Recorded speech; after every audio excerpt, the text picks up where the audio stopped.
Hey everyone, how's it going? Today is May 15th, Wednesday, 2013, and today I'll be guiding you through a 16-bit Pluck Synth.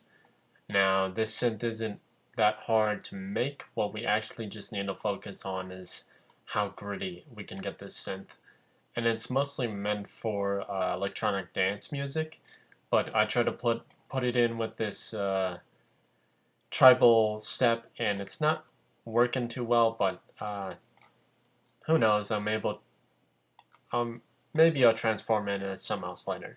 But for now, this is kind of an awful example, but I think the demo can speak for itself. So I'll play you through this synth, and if you want to know how to make a different synth, let me know in the comments or send me a message.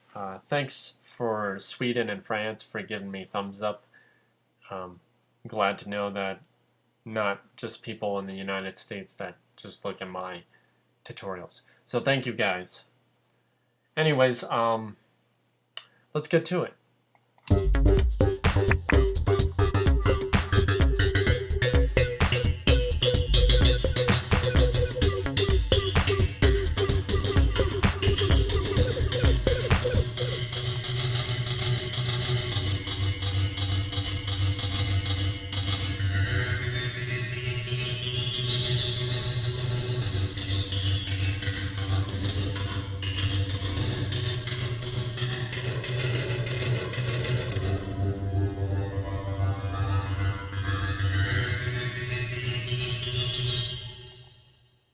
As you can tell, it's just been rising over and over again. That's because I didn't enable the RV7000. Now let's have a listen.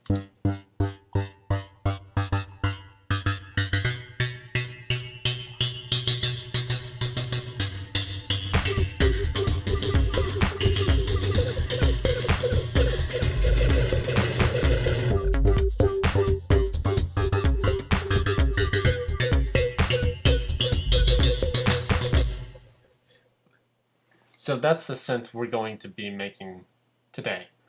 Now, as you can tell, I didn't well, it's mastered, it's just I didn't maximize the synth. And that's it's because I've decided, instead of just mastering everything, to really dive deep down into the racks itself and the mixer channel and mess around with that. So, anyways, let's get to it. Gonna go to my Reason, File New, drag up my mixer and my sequencer, get those out of the way. Okay, so off the bat we need to right click and go to Utilities to create a combinator. Every time I right click, what you can do is you can hold down Control and left click and it'll give you the same menu. Anyways, so I'm going to right click in this little red box inside my combinator. That's where all of our instruments and effects will go. I'm going to create a brand new instance of Subtractor. Now, Subtractor can be kind of messy, so what I'm going to do is break it down into 3 sections. The first section, we're going to be talking about modulation.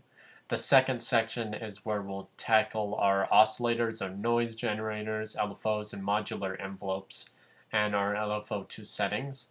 And our third, we'll just be messing around with the filter envelopes, amp envelopes, and the levels of the synth. So on our first part, what we're going to do is turn up the range to 12. We're going to take our frequency all the way to 63, our filter frequency resonance negative 64. So basically, I'm just pushing up the levels all the way as far or as below as they'll go. So for our LFO1, we'll take this to negative 64. For our phase, we'll take this to negative 64. And for our FM, we'll take that to positive 63. Okay, now for our second selection. For our first oscillator, what we're going to do is take this down an octave and turn up the FM to about 30. For our second oscillator, we want to make sure it's turned on, and we want to make sure that it's on a square wave instead of a saw wave. And we're going to take this down 2 octaves. For our LFO1, we're going to turn this rate to 92, and we're going to turn it to a rising down saw and turn it to filter frequency.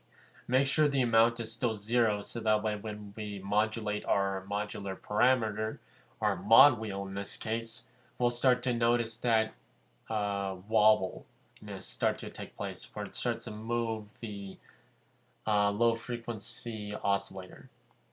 Anyways, we're going to go to our third section, which is basically all of our filters. We're going to take filter 1 down to 52 and turn it to low pass 24. We're going to go to our filter envelope, make sure that our attack is a little bit above our decay, our sustain is at 0, and our release is perfectly fine where it is.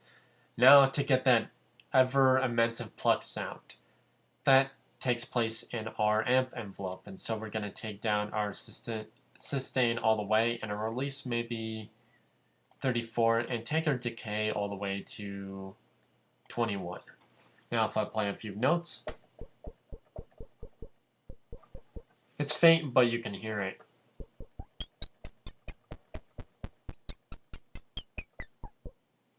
So that's our pluck. Now to get it to rise and fall like a Grandmaster pluck, what we need to do is create an RV7000 found in Studio Effects. I'm going to take my decay to 21 and my dry wet to 0. Because when we start to add automation, we can draw a line for our dry wet to rise and rise and rise and really build this synth up. So after our RV7000, we're going to go to our Studio Effects and create a Line 6 bass amp just to squash the signal. Make sure to turn compressor on because we want that. We want a low sound to become much louder. So this is without the compressor. Very quiet, and this is with it.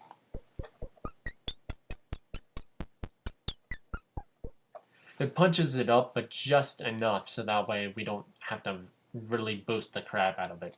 So after this, we're going to go to our creative effects and choose Scream for Distortion. For our Scream for Distortion, this is where it can be kind of tricky. I'm going to turn my damage control to 39. So let me hold shift. Here we go. We're going to take our damage type to digital.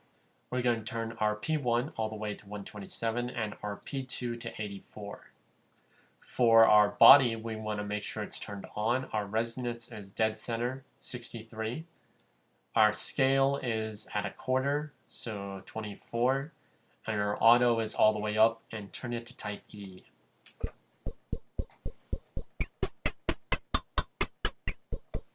So we're in the ballpark. So after this, we'll create a Line 6 bass amp and just turn the compressor on. Now, if this is too low, you can always boost the volume by the volume of the subtractor, the volume of the channel itself, or what you can do is boost the volume on the compressors. So I'm going to do that right now. I'm going to go with my first compressor, turn that to 91, and turn my second compressor to 91 as well. We're still getting our squash signal, but it's a lot more tamed and a lot more dynamically ranged. There's also one thing I forgot to mention, and that is before our Scream for Distortion, what we need to do is create a M-class equalizer. We want our low cut, parameter 1, low shelf, parameter 2, and high shelf all on. For our low shelf, we're going to take this to 92 kilohertz. Hertz, and push that to -6.3 and turn up our Q to 2. After this, we'll take our parameter 1, drag it down to 205 Hertz, push the gain all the way down and the Q all the way up. For our second parameter, we're going to take this to 4.646 kilohertz, gain down, Q all the way up. High shelf, take that down to 3 kilohertz, push that to 2.9 and turn up the Q all the way. There we go. Now we have a more mastered Pluck Synth.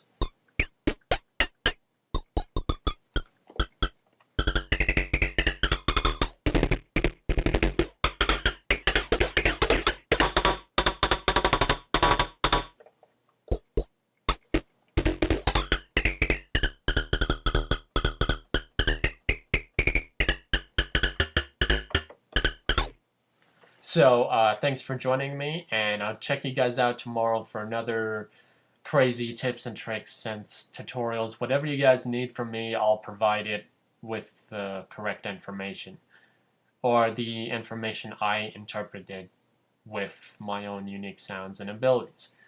Anyways, so I'll check you guys out tomorrow. Thanks for joining me. Please subscribe for more, because there are new tutorials every single day. I'm trying to teach you guys as much as I can through audio engineering and anything else you guys need, as well as the experience and creative flow. So thanks for joining me. Tell your friends.